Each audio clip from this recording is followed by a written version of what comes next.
तारणाऱ्या प्रेमळ प्रभू येशू ख्रिस्ताच्या नावात सर्वांना सलाम करतो आणि यूट्यूबच्या माध्यमातून पुनरुत्थान दिनानंतरच्या दुसऱ्या रविवारच्या उपासनेला सुरुवात करत असताना तुम्हा सर्वांचं या उपासनेमध्ये स्वागत करतो।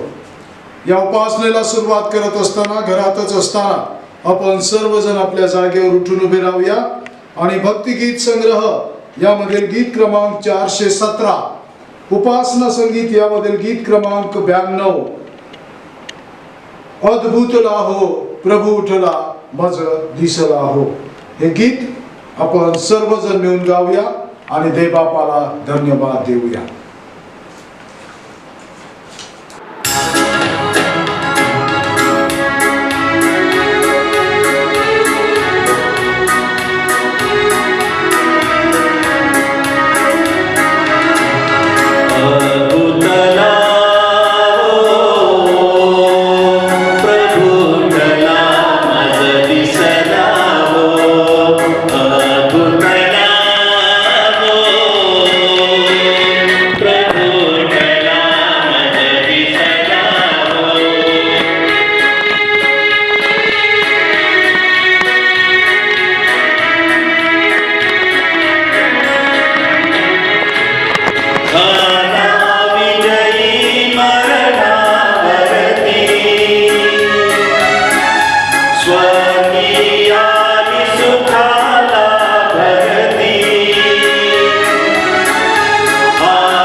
आपल्या प्रभू येशू ख्रिस्ताचा देव व पिता धन्यवादित आहे।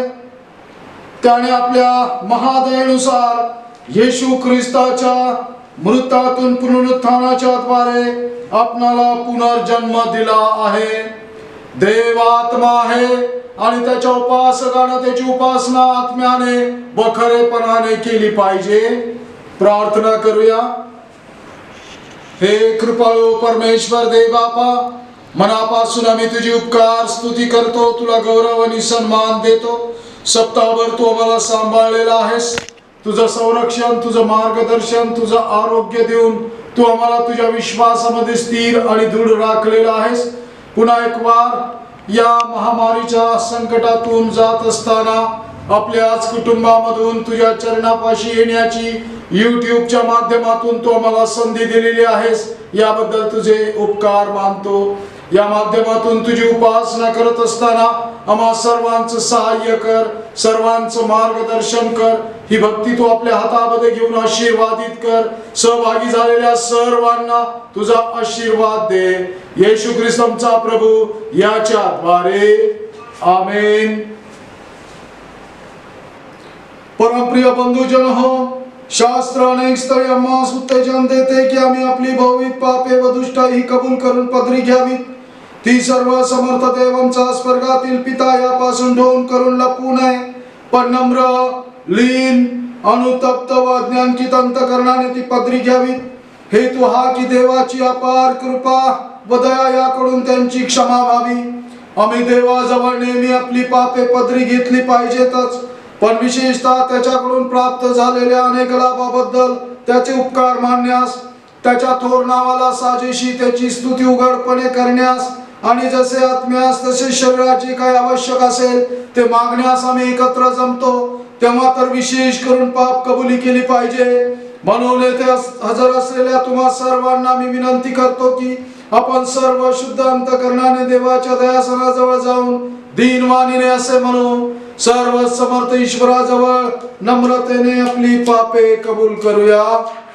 सर्व साधारण पाप कबुली आपण सर्वजण मिळून म्हणूया। हे सर्व समर्थ व कृपाळू बापा, आम्ही चुकलेल्या मेंढरासारखे तुझा मार्ग सोडून बहकलो आहो। आम्ही आमच्याच मनाच्या कल्पनेने व इच्छेने चालत आलो आहो। तुझ्या पवित्र नियमांचं उल्लंघन आम्ही केलं आहे। जे करावे ते आम्ही केले नाही आणि जे करू नये तेच आमच्या हातून घडले आहे व आमच्यात काही स्वास्थ्य नाही। म्हणून हे प्रभो, आम्हा दीन पाप्यांवर दया कर, जे आपली पापे पदरी घेतात त्यास वाचीव। आमच्या प्रभू येशू ख्रिस्ताच्या द्वारे जी वचने तू मनुष्य मात्रास दिली आहे, त्या वचनानुसार जे अनुतापी आहेत त्यांना यथा पूर्ण कर। हे परमदयाळू बापा, त्या प्रभूसाठी असे कर की यापुढे आम्ही भक्तिभावाने, नीतिमत्तेने आणि नेमस्तपणाने वागून तुझ्या पवित्र नामाचे गौरव करावे। आमेन। सर्व समर्थ देव आमचा स्वर्गातील पिता, आमच्या सर्व पापांची क्षमा करून आम्हास त्यापासून मुक्त करो आणि सर्व सदाचरणास स्थिर आणि दृढ राखो। आम्हा सनातन जीवनाप्रत नेओ, आमचा प्रभू येशू ख्रिस्त याच्या द्वारे आमेन। आजच्यासाठी असलेली सार प्रार्थना। हे सर्व समर्थ देवापा, पुनरुत्थित प्रभूने भाकर मोडली तेव्हा त्याच्या शिष्यांनी त्याला ओळखले। तोच प्रभू आमच्यामध्ये सदोदित आहे व हे सत्य आम्हालाच उमजू दे। तो सर्वांचा तारणारा आहे। हा शुभ संदेश आम्ही आनंदाने सांगावा असे तू कर। तुझ्यासह व पवित्र आत्म्यासह असणारा व सर्व काळ राज्य करणारा एकमेव देव आमचा प्रभू येशू ख्रिस्त याच्या द्वारे आमेन।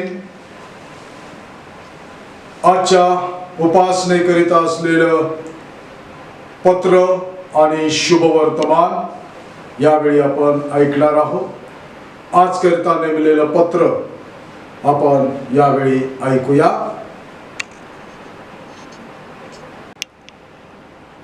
प्रेषितांची कृत्य याचा 3रा अध्याय आणि 11 ते 18 ही वचनं यावेळेस आपण ऐकूया।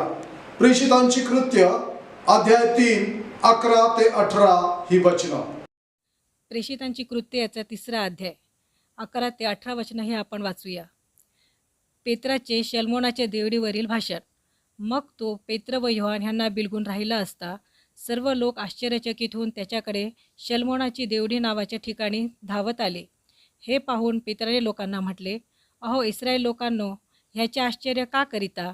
अथवा आम्ही आपल्या सामर्थ्याने किंवा सुभक्तीने ह्याला चालाव्यास लाविले आहे असे समजून आम्हाकडे निरखून का पाहता?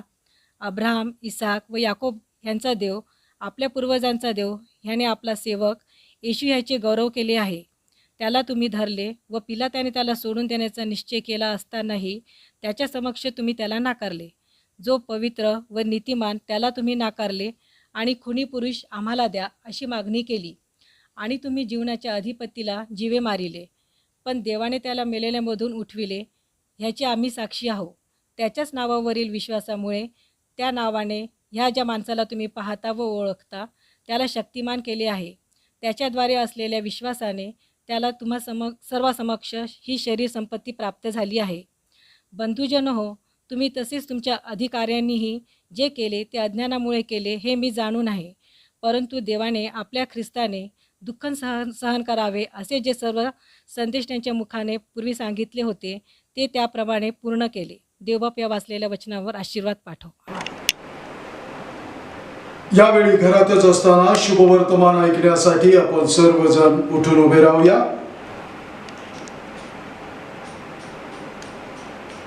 सो शुभवर्तमान संत योहानाच्या शुभवर्तमानाच्या 21व्या अध्यायामध्ये पवित्र शुभवर्तमान लिहिले आहे आणि त्याच्या पहिल्या वचनापासून शुभवर्तमानास प्रारंभ होतो.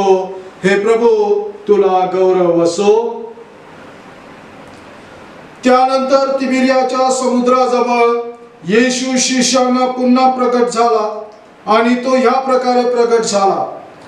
शिमोन पेत्र, दिदू म्हटलेला थोमा, गालिलातील काना येथला नथनेल, जब्दीचे मुलगे व त्यांच्या शिष्यांपैकी दुसरे 2 जण हे एकत्र जमले असता शिमोन पेत्र त्यांना म्हणाला, मी मासे धरावयास जातो. ते त्याला म्हणाले, आम्हीही तुझ्या बरोबर येतो. तेव्हा ते निघून मचव्यात बसले, पण त्या रात्री त्यांनी काहीही धरले नाही. मग पहाट होत असता येशू समुद्र किनाऱ्यावर उभा होता. तथापि तो येशू आहे असे शिष्यांनी ओळखले नव्हते. तेव्हा येशूने त्यांना म्हटले, मुलांनो, तुमच्याजवळ काही खावयास आहे काय? त्यांनी त्याला उत्तर दिले, नाही. त्याने त्यांना म्हटले, मचव्याच्या उजव्या बाजूस जाळे टाका, म्हणजे तुम्हाला सापडेल. म्हणून त्यांनी ते टाकले. तेव्हा माशाचा घोळका लागल्यामुळे ते त्यांना ओढवेना. यावरून ज्या शिष्यावर येशूची प्रीती होती तो पेत्राला म्हणाला, प्रभू आहे, प्रभू आहे. हे ऐकून शिमोन पेत्राने अंगरखा घालून तो कमरेशी गुंडाळला, कारण तो उघडा होता, आणि त्याने समुद्रात उडी टाकली. दुसरे शिष्य माशाचे जाळे ओढीत ओढीत होडीतून आले, कारण ते किनाऱ्यापासून दूर नव्हते, सुमारे 200 हातावर होते. मग किनाऱ्यावर उतरल्यावर त्यांनी कोळशाचा विस्तव आणि त्यावर घातलेली मासळी व भाकरी पाहिली. येशूने त्यांना म्हटले, तुम्ही इतक्यात धरलेल्या मासळीमधून काही आणा. शिमोन पेत्राने मचव्यावर चढून 153 मोठ्या माशांनी भरलेली जाळे किनाऱ्यावर ओढून आणली. तितके असतानाही जाळे फाटले नाही. येशू त्यांना म्हणाला, या, न्याहारी करा. तेव्हा तो प्रभू आहे असे त्यांना समजले. म्हणून आपण कोण आहात हे त्याला विचारवयास शिष्यातील कोणी धजला नाही. येशूने येऊन भाकर घेतली व त्यांना दिली, तसेच मासळीही दिली. येशू मेलेल्यातून उठल्यावर आपल्या शिष्यांना प्रकट झाल्याची ही 3री वेळ आहे. हे ख्रिस्ताचे पवित्र शुभवर्तमान आहे. हे ख्रिस्ता, तुझी स्तुती असो. उभे असतानाच आपला विश्वास आपण प्रकट करणार आहोत. प्रेषितांचा मतांगीकार आपण सर्वजण मिळून म्हणूया. सर्व समर्थ देवचा पिता, आकाश व पृथ्वी यांचा उत्पन्न करता, त्यावर मी विश्वास ठेवितो. आणि येशू ख्रिस्त त्याचा एकुलता एक पुत्र, आपला प्रभू, जो पवित्र आत्म्याच्या योगाने गर्भरूप झाला, कुमारी मरिया हिच पासून जन्मला, ज्याने पंत पिलाताच्या वेळेस दुःख भोगिले, ज्याला क्रूसी दिले, जो मरण पावला व ज्याला पुरिले, जो अधोलोकात उतरला, 3ऱ्या दिवशी मेलेल्यातून पुन्हा उठला, स्वर्गात चढला आणि सर्व शक्तिमान देव जो पिता त्याच्या उजवीकडे बसला आहे, तेथून जिवंतांचा व मेलेल्यांचा न्याय करायला जो येणार आहे, त्यावर मी विश्वास ठेवितो. पवित्र आत्मा, पवित्र कॅथोलिक एक्लेसिया, संतांची सहभागिता, पापांची क्षमा, देहाचे पुनरुत्थान आणि सनातन जीवन याविषयी मी विश्वास धरितो. आमेन. आपल्या जागेवर आपण बसून घेऊया. मंडळीसाठी सूचना आहे.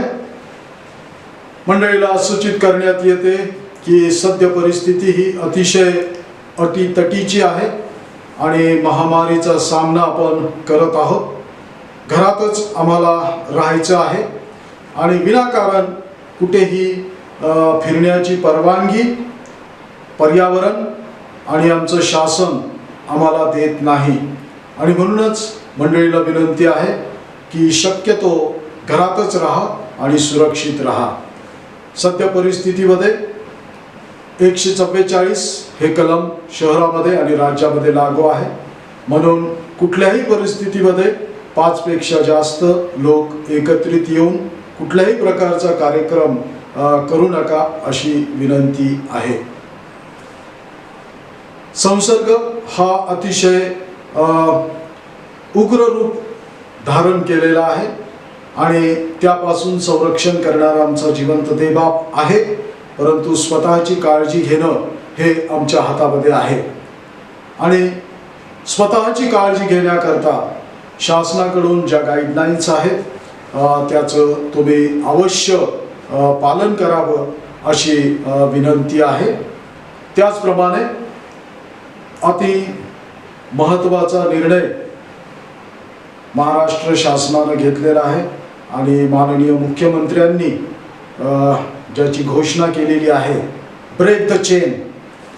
त्यासाठी आपलं जे योगदान असणार आहे ती राष्ट्रसेवा असणार आहे आणि म्हणून ब्रेक द चेन या माननीय मुख्यमंत्र्यांच्या आव्हानाला प्रतिसाद द्या, पॉझिटिव्ह प्रतिसाद द्या आणि कोरोना पॉझिटिव्ह होण्यापासून स्वतःचं रक्षण करा. छोट्या छोट्या नियमावली आहेत आणि त्यांचं पालन मंडळी या नात्यानं आपल्याला करायचं आहे. चर्चेस बंद असल्यामुळे सध्या अर्पणं आणि दानं आपण ऑनलाईनच्या माध्यमातून स्वीकारत आहोत. मंडळीला विनंती आहे की स्क्रीनवर आपल्या बँकेचा अकाउंट, खजिनदारांचा फोन नंबर आणि या बाजूला QR कोड आपल्याला दिसत आहे. या माध्यमातून आपण आपली दानं चर्चपर्यंत पोहोचवू शकता. ऑनलाईन पेमेंटची सुविधा आहे, त्याचा आपण अवश्य लाभ घ्यावा अशी विनंती मंडळीला करण्यात येत आहे. महत्त्वाचं, सद्य परिस्थितीचा सामना करत असताना स्वतःची सुरक्षा, आपल्या कुटुंबाची सुरक्षा याकडे विशेष लक्ष द्या. विवाह घोषणा कुमार रेव्हरंड अनंत जॉन खंडागळे व कुमारी सायली प्रेमचंद अक्साळ या जनांची विवाह घोषणा करीतो. या जनांनी या पवित्र विवाहानं संयुक्त न होण्याचं योग्य कारण, अडथळा अथवा प्रत्यवाय आपणापैकी कुणास ठाऊक असल्यास बोलून दाखवावा. यांच्या विवाह घोषणेची ही तिसरी म्हणजे शेवटली वेळ आहे. कुमार पंकज विजय शिरसाट, राहणार लासूर स्टेशन, हल्ली मुक्काम पुणे, तसेच कुमारी प्रियंका अनिल दाभाडे, राहणार ख्रिस्तनगर औरंगाबाद या उभयतांची मी पवित्रपणे विवाह घोषणा करतो. यांनी या विवाह संयुक्त होऊ नये म्हणून कोणास काही कारण अडथळा ठाऊक असल्यास त्याने तो सांगावा. गाजविण्याची ही पहिली प्रथम वेळ होय. जे थीम या सप्ताहाच्या मननाकरिता आपल्याला दिलेला आहे त्या थीमकडे थोडा वेळ तुमचं लक्ष केंद्रित करू इच्छितो. आणि चर्च ऑफ नॉर्थ इंडियाला दिलेला थीम आहे ख्रिस्ताच्या पुनरुत्थानाचे साक्षीदार. ख्रिस्ताच्या पुनरुत्थानाचे साक्षीदार आणि याला अनुसरून असलेले शास्त्रपाठ आपण ऐकले. पुनरुत्थान आणि ख्रिस्ताचं पुनरुत्थान ही आम्हासाठी असलेली एक मोठी आशा आहे. ख्रिस्ताच्या पुनरुत्थानानं आम्हाला हे सांगितलेलं आहे की मरण आमचा शेवट नाही, परंतु पुनरुत्थान किंवा विनाशी जीवन ही आमची आशा आहे. आणि ही मोठी आशा देणारं, हे मोठं सामर्थ्य देणारं ख्रिस्ताचं पुनरुत्थान आणि त्या संबंधी असलेली साक्ष किंवा साक्षीदार, त्या संबंधी असलेली साक्ष किंवा साक्षीदार या संबंधात थोडा वेळ आम्ही विचार करणार आहोत. ख्रिस्ताच्या पुनरुत्थानानं शिष्यांना बळ मिळालं, सामर्थ्य मिळालं आणि वारंवार ख्रिस्ताच्या दर्शनानं हे शिष्य प्रभावित, निडर आणि अतिशय उत्कृष्ट असे साक्षीदार बनत चालले होते. आणि या सर्वांच्या भोवती असलेली शास्त्रपाठ आपण ऐकलेली आहे. पत्राच्या रूपानं वाचलेला शास्त्रपाठ आपण ऐकला. प्रेषितांची कृत्ये याचा 3रा अध्याय आणि त्यातील काही वचनं. त्या वचनांकडे जर तुम्ही पाहिलं, पुनरुत्थित ख्रिस्ताचं सामर्थ्य प्राप्त झालेले हे साक्षी अतिशय प्रभावीपणे, अतिशय निर्भयपणे ख्रिस्ताची साक्ष देत होती. आणि त्या पत्रामध्ये आलेल्या उल्लेखानुसार परमेश्वर देवा त्याच्या सामर्थ्याचं प्रकटीकरण या शिष्यांच्या जीवनामधून करत होता. प्रेषितांच्या कृत्याचा जो भाग आम्ही वाचन केला, त्या भागामध्ये, त्याच्या अगोदरच्या काही भागामध्ये येशूच्या शिष्यांनी पुनरुत्थित येशूचं सामर्थ्य वापरून एका लंगड्याला, असहाय्य व्यक्तीला एक नवीन जीवन प्रदान केलं होतं. मंदिराच्या समोर बसून आपला उदरनिर्वाह किंवा आपल्या पोटाची खळगी भरणारा हा एक युवक होता आणि त्याचं संपूर्ण आयुष्य नैराश्यानं भरलेलं होतं, निराशेनं भरलेलं होतं. परावलंबी जीवन तो जगत होता. इतरांवर आधारित असं त्याचं जीवन होतं. स्वतःच्या इच्छेप्रमाणे नव्हे, परंतु अनेक गोष्टी इतरांवर अवलंबून असल्यामुळे इतरांच्या मर्जीप्रमाणे त्याला कराव्या लागत होत्या. आणि अशा परिस्थितीमध्ये जीवन व्यतीत करत असताना येशू नावाचं सामर्थ्य शिष्यांच्या कर्मी त्याच्यापर्यंत पोहोचलं आणि त्या शिष्यांनी त्याला सांगितलं, बाबा रे, ज्याची तू अपेक्षा करतो आहेस, सोनं रूप आमच्याकडे नाही, परंतु जे काही आमच्याकडे आहे ते आम्ही तुला देतो. आणि त्यांच्याकडे होतं पुनरुत्थित ख्रिस्ताचं सामर्थ्य. आणि ते सामर्थ्य त्यांनी त्या युवकाला दिलं, त्या असहाय्य व्यक्तीला दिलं, त्या परावलंबी जीवन जगणाऱ्या व्यक्तीला दिलं. आणि त्या सामर्थ्यानं, पुनरुत्थित ख्रिस्ताच्या सामर्थ्यानं त्या युवकाचं जीवन, त्याच्या जीवनाचा चेहरा मोहरा बदलून टाकला. बदल घडवून आणणारं ख्रिस्ताचं पुनरुत्थानाचं हे सामर्थ्य शिष्यांच्या मार्फत अशा लोकांच्या पर्यंत पोहोचायला सुरुवात झाली. पुढचा भाग जो आपण वाचन केला त्यामध्ये येशू त्यांच्यामध्ये अनेक लोक जोडत गेला. लोकांना जोडणार पुनरुत्थित ख्रिस्ताचं सामर्थ्य शिष्यांमध्ये आम्हाला त्या भागामध्ये पाहायला मिळतं. अनेक लोक येशूच्या नावामध्ये जोडले जाऊ लागले. माणसं जोडणं हे देवाचं सामर्थ्य आहे, पुनरुत्थित ख्रिस्ताकडून प्राप्त झालेलं सामर्थ्य आहे. आणि ते सामर्थ्य आद्य मंडळीतील त्या शिष्यांमध्ये अगदी परिपूर्ण रीतीनं भरलेलं होतं. आणि त्या सामर्थ्यानं ख्रिस्ताची साक्ष देणारे हे शिष्य माणसं दौडणारी झाली. अनेकदा माणसाला माणसापासून भिन्न करून, माणसाला माणसापासून वेगळं करून स्वतःचा फायदा घेण्याच्या आसपास फिरताना, वावरताना आम्हाला दिसतात.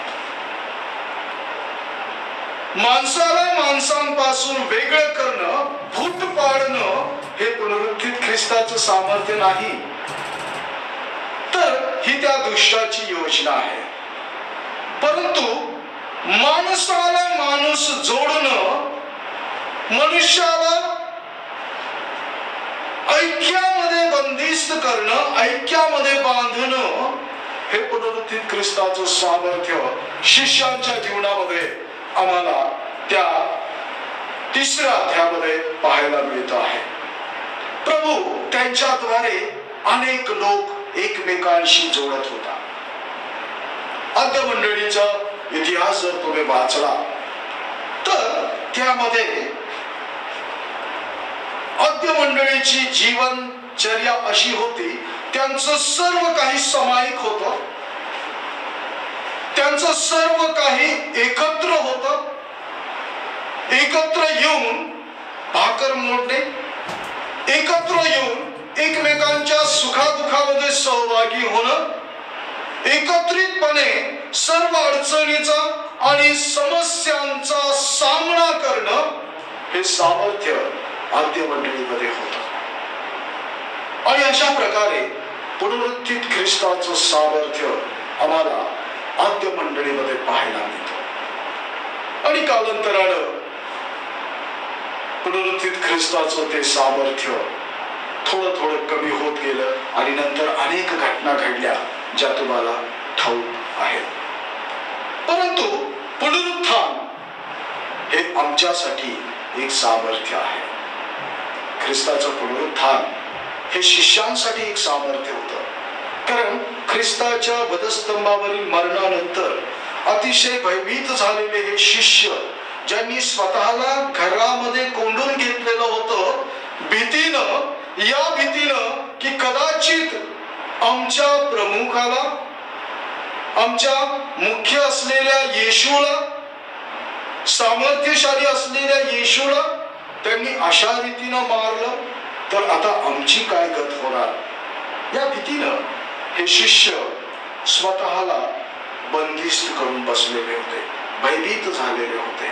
आणि अशा भयभीत झालेल्या, घाबरून गेलेल्या, दानादान झालेल्या शिष्यांना पुन्हा एक वार प्रभू येशू ख्रिस्ताच्या पुनरुत्थानामधून एक नवीन सामर्थ्य मिळालं आणि अतिशय उघडपणे ख्रिस्ताची सुवार्ता सांगण्यासाठी ते मुक्त झाले पुनरुत्थित ख्रिस्ताच्या दर्शनानंतर. प्रभू येशू ख्रिस्ताचं हे सामर्थ्य आणि त्या सामर्थ्याला सामोरे गेलेले हे शिष्य, त्यांनी करिंथीकराच्या पहिल्या पत्रामध्ये ख्रिस्ताच्या पुनरुत्थानाबद्दल सांगण्याचा प्रयत्न केला. संत पौलानं त्या ठिकाणी तत्कालीन समाजाला पुनरुत्थानाबद्दल आणि ख्रिस्ताच्या पुनरुत्थानाबद्दल सांगण्याचा प्रयत्न केलेला आहे. तो अध्याय आम्ही वाचन केला नाही, परंतु त्या अध्यायामध्ये ख्रिस्ताचं पुनरुत्थान हे किती सत्य आहे हे संत पौलानं तत्कालीन समाजाला सांगण्याचा प्रयत्न केलेला आहे. कारण तो समाज एकतर आमच्या येशू ख्रिस्ताच्या दैवीपणावर विश्वास ठेवायला तयार नव्हता आणि तो समाज हा पुनर्जीवनावर किंवा पुनर्जन्मावर विश्वास ठेवणारा होता. आणि अशा समाजाला ख्रिस्ताचं मरणातून पुन्हा उठणं हे प्रगट करणं अतिशय गरजेचं होतं. कारण ख्रिस्ताच्या पुनरुत्थानाच्या दिवशी ज्या अनेक मोठ्या घटना घडल्या, उदाहरणार्थ देवदूत अवतरला, धोंड बाजूला सरली, भूकंप झाला, येशू कबरीतनं बाहेर आला, ह्या सगळ्या मोठ्या गोष्टी त्या दिवशी घडल्या. आणि त्याच दिवशी अखिल मानव जातीला चकव्यामध्ये पाडणारी एक घटना देखील घडवून घेण्यात आली. अखिल मानव जातीला संभ्रमामध्ये टाकणारी घटना देखील घडवून घेण्यात आली. आणि ती घटना होती, ख्रिस्ताचं पुनरुत्थान झालं नाही, ख्रिस्ताच्या शिष्यांनी त्याचं शरीर चोरून नेलं. ख्रिस्ताच्या पुनरुत्थानावर प्रश्नचिन्ह निर्माण करण्यासाठी आणि त्याच्यावर विश्वास ठेवणाऱ्या असंख्य मानव जातीसाठी संभ्रमात पाडणारी ही घटना त्या दिवशी घडवून घेण्यात आली. परंतु त्या सर्व घटनांवर पडदा पाडण्यासाठी अनेक वेळा आमच्या प्रभू येशू ख्रिस्तानं, पुनरुत्थित प्रभू येशू ख्रिस्तानं आपल्या शिष्यांना वेगवेगळ्या ठिकाणी दर्शन दिलं आणि सामर्थ्य दिलं. आणि त्याच्या दर्शनाची आणि त्याच्या सामर्थ्याची साक्ष देण्यासाठी शिष्यांना उद्युक्त केलं. आणि ती साक्ष पहिले कोरिंथ्याच्या 15व्या अध्यायामध्ये संत पावलानं सांगितलेली आहे की जर ख्रिस्ताचं पुनरुत्थान नाही तर आमची साक्ष, आमची सुवार्ता ही व्यर्थ आहे. जर ख्रिस्ताचं पुनरुत्थान झालेलं नाही तर आमचंही पुनरुत्थान अशक्य आहे. परंतु ख्रिस्ताचं पुनरुत्थान झालेलं आहे. त्यानं अनेकांना अनेक ठिकाणी दर्शन दिलेली आहे. प्रेषितांची कृत्य तुम्ही जर वाचली तर त्या ठिकाणी तुम्हाला पाहायला मिळेल की अनेकांना, 500च्या पेक्षा जास्त जणांना, आपल्या सर्व शिष्यांना वेगवेगळ्या ठिकाणी वेगवेगळ्या प्रसंगामधून त्यानं दर्शनं दिलेली आहे. ख्रिस्ताच्या पुनरुत्थानाचे आणि त्याच्या सामर्थ्याचे साक्षी बनले. प्रियजन हो, येशूचं पुनरुत्थान हे प्रमाणित झालेलं आहे. येशूच्या पुनरुत्थानावर शिक्कामोर्तब झालेला आहे. परंतु आजच्या युगातील मंडळी या नात्यानं आम्हाला येशू ख्रिस्ताच्या ठायी, पुनरुत्थित येशूच्या ठायी असलेलं सामर्थ्य आमच्या चर्चेसमधून, आमच्या मंडळीमधून, आमच्या कुटुंबामधून, आमच्या वैयक्तिक जीवनामधून प्रगट करायचं आहे. आणि ही अतिशय मोठी जबाबदारी आमच्यावर आहे. पुनरुत्थान आमचं होणार आहे. कारण बायबल आम्हाला सांगतो, इब्रिकराचं पत्र याचा 9वा अध्याय आणि 26व्या वचनामध्ये असं म्हटलेलं आहे की आम्हाला मरणं आणि आमचा न्याय होणं हे क्रमप्राप्त आहे. आमचं मरण आणि आमचा न्याय, अर्थात मरणानंतर आमचं पुनरुत्थान आणि पुनरुत्थानानंतर आमचा न्याय, ह्या क्रमबाह्य असलेल्या बाबी आहेत. ह्या क्रमाने येणाऱ्या बाबी आहेत. आमचं मरण, आमचं पुनरुत्थान आणि आमचा न्याय. आणि म्हणून पुनरुत्थानावर आम्ही विश्वास ठेवणं अतिशय गरजेचं आहे. प्रगटीकरणाचा 1ला अध्याय आणि 18वं वचन जर तुम्ही वाचलं तर त्यामध्ये प्रगटीकरणामध्ये पुन्हा एक वार प्रभू येशू ख्रिस्तानं स्वतःला प्रगट केलेला आहे. आणि त्या ठिकाणी तो म्हणतो, पहा मी मेलो होतो तरीही युगानुयुग जिवंत आहे. तरीही मी युगानुयुग जिवंत आहे. त्या जिवंत प्रभू येशू ख्रिस्ताचं, त्या पुनरुत्थित प्रभू येशू ख्रिस्ताचं सामर्थ्य आमच्या जीवनातील साक्षीमधून आम्हाला प्रगट करायचं आहे. निराश, हताश होऊन पुन्हा एक वार आपल्या व्यवसायाकडे वळालेले शिष्य आम्ही शुभवर्तमानामध्ये वाचन केले.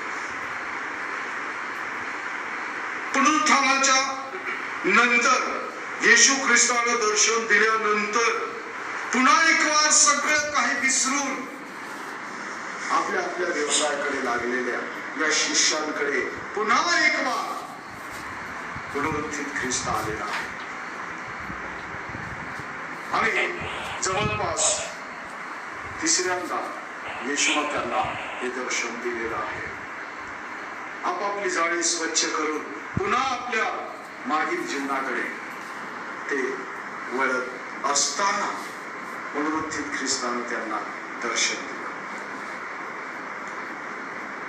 बहुतेकांना प्रभूनं असं म्हटलं होतं की तुम्ही आता मासे धरणारे नव्हे परंतु माणसे धरणारे व्हाल.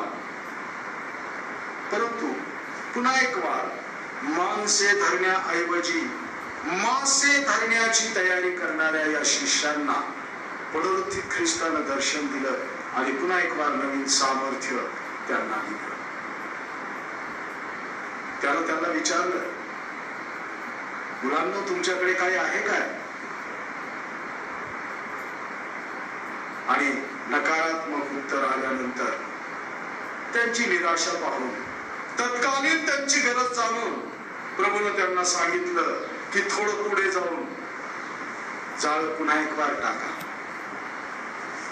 आणि त्याच्या आज्ञेवरून शिष्यांनी जाळ टाकलं आणि शिष्यांच्या तंत्रज्ञानानुसार, त्यांच्या अभ्यासानुसार, त्यांच्या अनुभवानुसार जाळे टाकण्याची ती वेळ अजिबात नव्हती. कारण त्यांचा अभ्यास, त्यांचं तंत्रज्ञान, त्यांचा अनुभव त्यांना सांगत होता की आता मासे मिळणं अशक्य आहे. कारण ज्या वेळेत त्या ठिकाणी मासे असतात त्या वेळेत त्यांनी जाळे टाकली आणि त्यांना एकही मासा सापडला नाही. पुनरुत्थित ख्रिस्तानं त्याचं एक नवीन सामर्थ्य त्यांच्या पुढे प्रगट केलं की तुम्हाला अशक्य वाटणारं सगळं काही शक्य करून तुमच्या जीवनात देणारा मी पुनरुत्थित प्रभू येशू ख्रिस्त आहे. आणि निराशेला आशेमध्ये बदलणारा, अशक्य गोष्टींना शक्यतेमध्ये बदलणारा मी पुनरुत्थित ख्रिस्त आहे असं त्या दिवशी नवीन सामर्थ्य प्रभूने त्या शिष्यांसमोर ठेवलं. आणि ते सामर्थ्य त्यांनी अनुभवलं. त्यांना ओढवेना एवढी मासे त्यांना अकाली प्राप्त झाले. म्हणजे वेळ नसताना, शक्यता नसताना त्यांना प्राप्त झाले. पुनरुत्थित ख्रिस्ताचं हे सामर्थ्य आहे की आम्हाला ज्या गोष्टी अशक्य वाटतात त्या आमच्या जीवनामध्ये शक्य करून देणारा हा आमचा प्रभू येशू ख्रिस्त आहे. पहिलं सामर्थ्य आमचा पुनरुत्थित येशू ख्रिस्त माणसे जोडणारा आहे. दुसरं सामर्थ्य या शिष्यांना त्याने दाखवलं की तुमच्या जीवनात अशक्य वाटणाऱ्या गोष्टी शक्य करून देणारा मी तुमचा पुनरुत्थित ख्रिस्त आहे. प्रियांनो, हे सामर्थ्य अनुभवायसाठी एक छोटस क्वालिफिकेशन आमच्याकडे असणं गरजेचं आहे. आणि ते क्वालिफिकेशन आहे जे शिष्यांच्या जीवनामध्ये होतं. प्रेषितांच्या कृत्यामध्ये जो वाचलेला शास्त्रपाठ आहे त्याच्या अगोदरचा भाग जर तुम्ही पाहिला तर त्यामध्ये मी सांगितल्याप्रमाणे आश्चर्य करणारे लोक होते. त्या लंगड्या भिकाऱ्याला, त्या असहाय्य व्यक्तीला जे नवजीवन शिष्यांनी दिलं होतं त्यामुळे शिष्यांकडे आकर्षित झालेला तो लोक समुदाय होता. आणि त्यामुळे त्यांच्या भावना शिष्यांवर जास्त बसलेल्या होत्या. आणि शिष्यांनी त्यांना सांगितलं, अहो इस्राईल लोकांनो, झालेल्या घटनेचं आश्चर्य मानून तुम्ही आमच्याकडे काय पाहत आहात? हे सगळं करणारा आमचा पुनरुत्थित प्रभू येशू ख्रिस्त आहे. हे सगळं करणारा आमचा पुनरुत्थित प्रभू येशू ख्रिस्त आहे. छोटस क्वालिफिकेशन आहे आणि ते आम्हाला सांगतं की शिष्यांमध्ये पुनरुत्थित ख्रिस्ताच्या सामर्थ्य प्राप्तीनंतर ही क्वालिटी निर्माण झाली होती. त्यांना आता क्रेडिट घेण्याची भूक राहिलेली नव्हती. आजचा संपूर्ण समाज हा चांगली कामं करून क्रेडिट कसं मला प्राप्त होईल याकडे धावणार आहे. छोटस काम आणि क्रेडिट मोठं, अशी भावना, अशी मानसिकता झालेला समाज आणि त्यामध्ये आज आम्ही पावलं. आणि त्यामुळे स्वतःला क्रेडिट प्राप्त करून घेण्यासाठी जगण्याकडे जास्त कल मानव जातीचा झालेला आहे. आणि म्हणून पुनरुत्थित ख्रिस्ताचं जे सामर्थ्य आहे त्या सामर्थ्याची आम्हाला आवश्यकता आहे. जे शिष्यांमध्ये होतं त्यांनी सांगितलं की आम्ही कोणीच नाही, सगळं करणारा प्रभू येशू ख्रिस्त, सगळं करणारा प्रभू येशू ख्रिस्त आहे. आणि ही भावना ज्यावेळेस आमच्यामध्ये निर्माण होते त्यावेळेस ख्रिस्ताचं सामर्थ्य आमच्या जीवनामध्ये प्रगट होऊ शकतं. शिष्यांनी त्यांच्या काळामध्ये त्यांच्यावर ख्रिस्ताने दिलेली जबाबदारी पूर्ण केली. या युगाचे शिष्य तुम्ही आणि मी आहोत. आम्हाला येशू ख्रिस्ताचं पुनरुत्थानच नाही परंतु त्याचं सामर्थ्यही प्रगट करायचं आहे. ख्रिस्ताचं सामर्थ्य आहे क्षमा, दया, नम्रता, निस्वार्थीपणा. ह्या सगळ्या गोष्टी आमच्या ख्रिस्ताच्या सामर्थ्याच्या रूपानं त्यानं आज तुमच्यामध्ये आणि आमच्यामध्ये ठेवलेले आहेत. आणि या सर्व गोष्टींचा आम्ही उपयोग करावा आणि ख्रिस्ताचं सामर्थ्य अविरत या सृष्टीमध्ये प्रगट करत राहावं ही पुनरुत्थित ख्रिस्ताची इच्छा आहे. स्वतःसाठी आम्ही भरपूर जगलो परंतु आता आमच्या ख्रिस्तानं दिलेल्या सामर्थ्यानुसार इतरांसाठी जगण्याचा आपण प्रयत्न करूया. स्वतःसाठी भरपूर काहीतरी केलं आम्ही, आता इतरांसाठी काहीतरी करण्याचा आपण प्रयत्न करूया. कदाचित भरपूर मनं आम्ही तोडली, भरपूर माणसं आम्ही तोडली, आता मनं जोडण्यासाठी, माणसं जोडण्यासाठी कार्यरत होईल. आणि आद्य मंडळीमध्ये जशी पुनरुत्थित ख्रिस्ताच्या सामर्थ्यानं प्रभावित होऊन शिष्यांनी माणसं जोडली ख्रिस्तासाठी, त्या प्रकारे या युगामध्ये माणसं तोडणारी नव्हे, माणसं जोडणारी हो. स्वतःला क्रेडिट घेणारी नव्हे तर सर्व क्रेडिट, सर्व मान, सर्व महिमा येशू ख्रिस्ताला देणारी, त्याची सेवक, त्याचे लेकर, त्याचे अनुयायी बनूया आणि ख्रिस्ताच्या पुनरुत्थानाचं हे सामर्थ्य जगापुढे ठेवूया. पुनरुत्थान हे अटळ आहे. आम्हाला पुनरुत्थान मिळालेलं आहे परंतु जर गांभीर्यानं तुम्ही प्रगटीकरण याचा 20वा अध्याय आणि 13च्या पुढची जर वचनं वाचन केली तर त्या ठिकाणी पुनरुत्थान हे 2 ठिकाणासाठी होणार आहे. एक सार्वकालिक जीवनासाठी आणि एक सार्वकालिक मरणासाठी.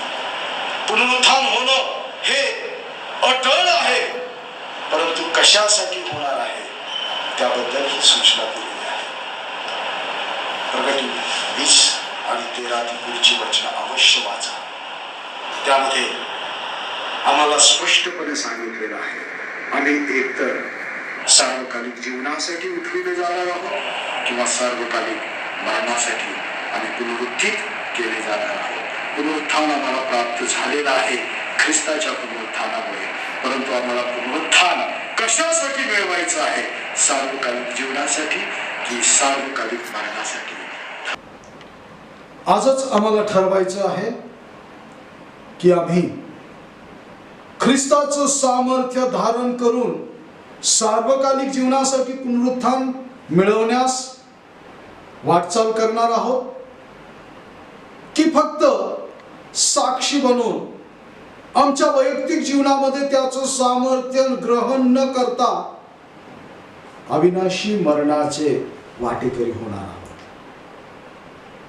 Choice is yours.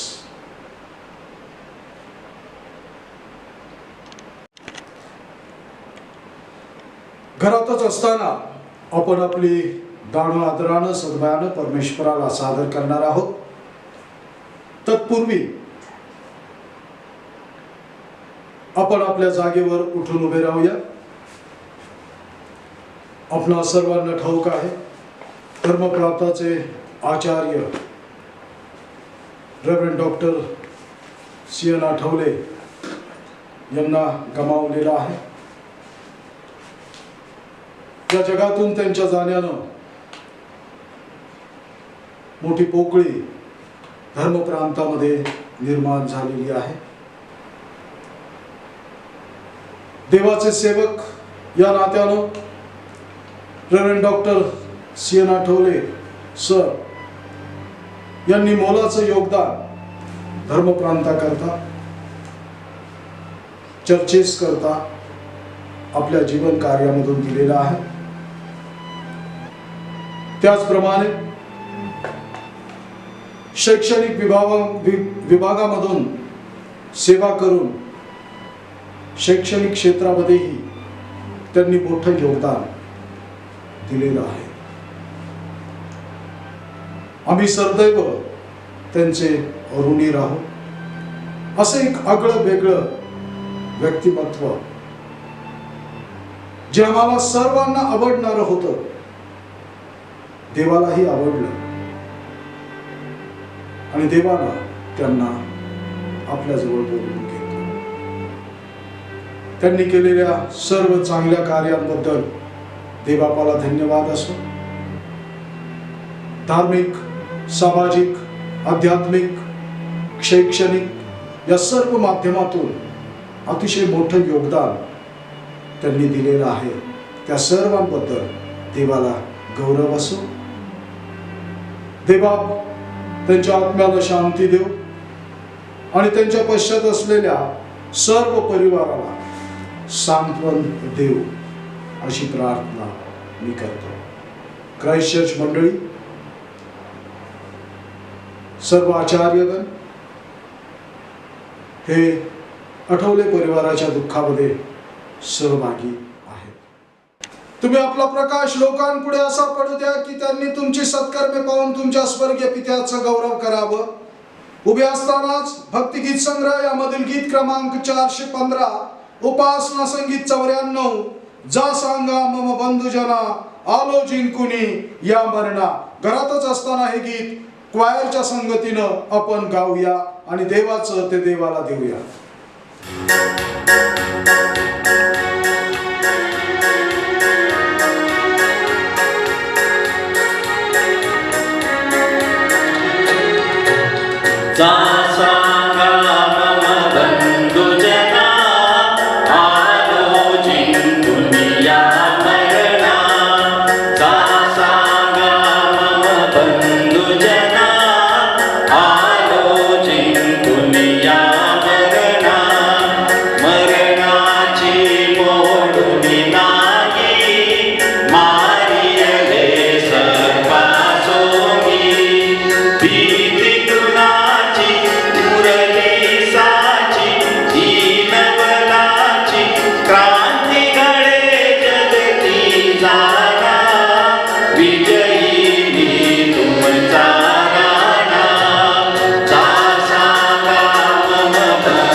देवाचं ते आपण देवाला दिलेलं आहे.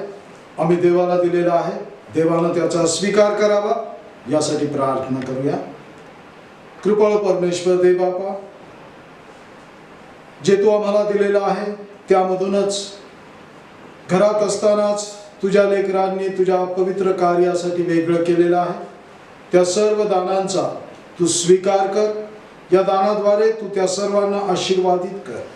या दानाचा योग्य कार्यासाठी उपयोग होऊ दे. या भक्ती प्रसंगी ज्यांनी दिलेला आहे त्यांना अधिक देण्यासाठी सक्षम बनव. ज्यांना देता आलं नाही त्यांना देण्यासाठी समर्थ बनव.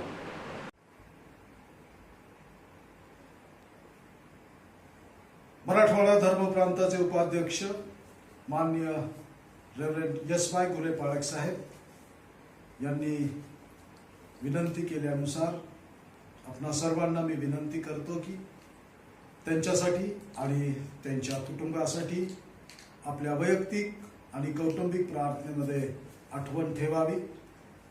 सन्माननीय पाळक साहेब हे कोरोना पॉझिटिव्ह आलेले आहेत आणि त्यांच्यावर उपचार सुरू आहेत. उपचाराला चांगला प्रतिकार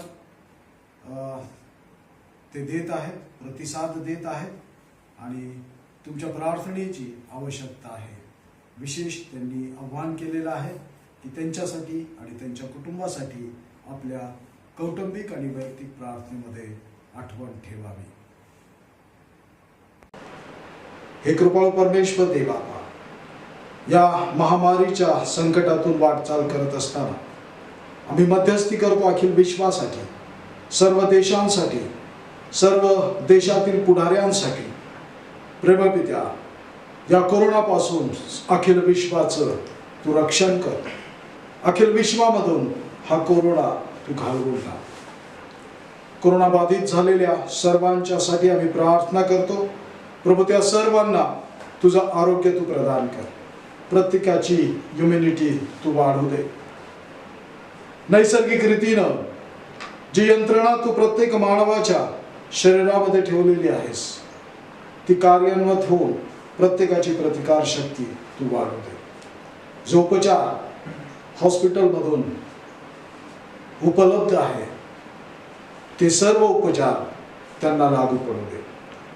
या अतिसंकटाच्या काळामध्ये अविरत तुझ्या लोकांची सेवा करणारे आमचे सर्व राजकीय पुढारी, आमचे सर्व वैद्यकीय अधिकारी, परिचारिका, डॉक्टर्स, नर्सेस, कर्मचारी, आमची सर्व पोलीस यंत्रणा, आमचे सर्व सैनिक, या सर्वांना तुझी शक्ती आणि तुझं सामर्थ्य दे. त्या सर्वांच्या कुटुंबियांची तू काळजी घे. हे पित्या, खास रीतीनं आम्ही प्रार्थना करतो त्या सर्वांसाठी जे कोरोनानं बाधित आहेत त्यांना आरोग्य दे. जे बाधित नाहीत त्यांच्यासाठी विचार करतो त्यांनी स्वतःची काळजी घ्यावी अशी बुद्धी आणि विचार तू त्यांना दे.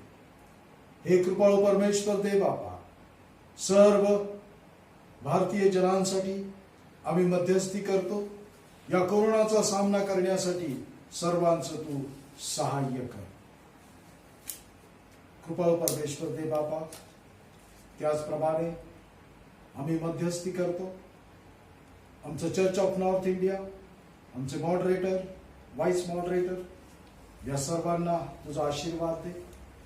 चर्च ऑफ नॉर्थ इंडियाच्या माध्यमातून जे ऐक्य तू उत्तर भारतीय महामंडळांद्वारे केलेलं आहेस ते ऐक्य सदैव अबाधित राहा. सर्व बिशप्स, सर्व धर्मप्रांत, सर्व कार्यकारिणी, या सर्वांना तुझा आशीर्वाद.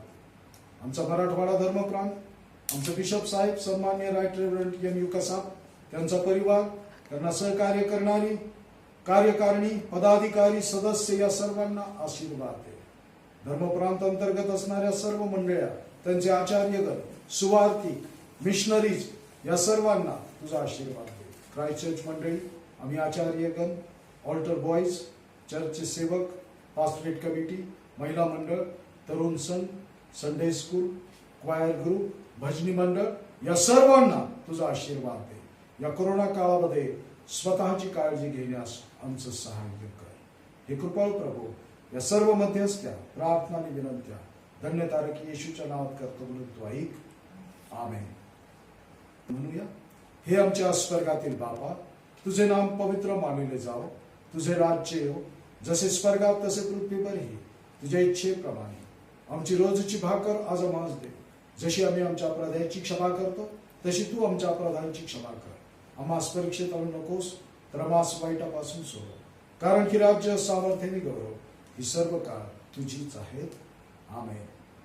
आणि आता देव जो बाप, देव जो पुत्र आणि देव जो पवित्र आत्मा याची सहभागिता तुम्हा सर्वांसह आता आणि सदा सर्व काळ युगानुयुग असो.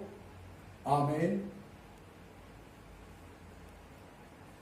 घरातच राहा, सुरक्षित राहा, मास्क आणि सॅनिटायझर याचा उपयोग करून सोशल डिस्टन्सिंग पाळा.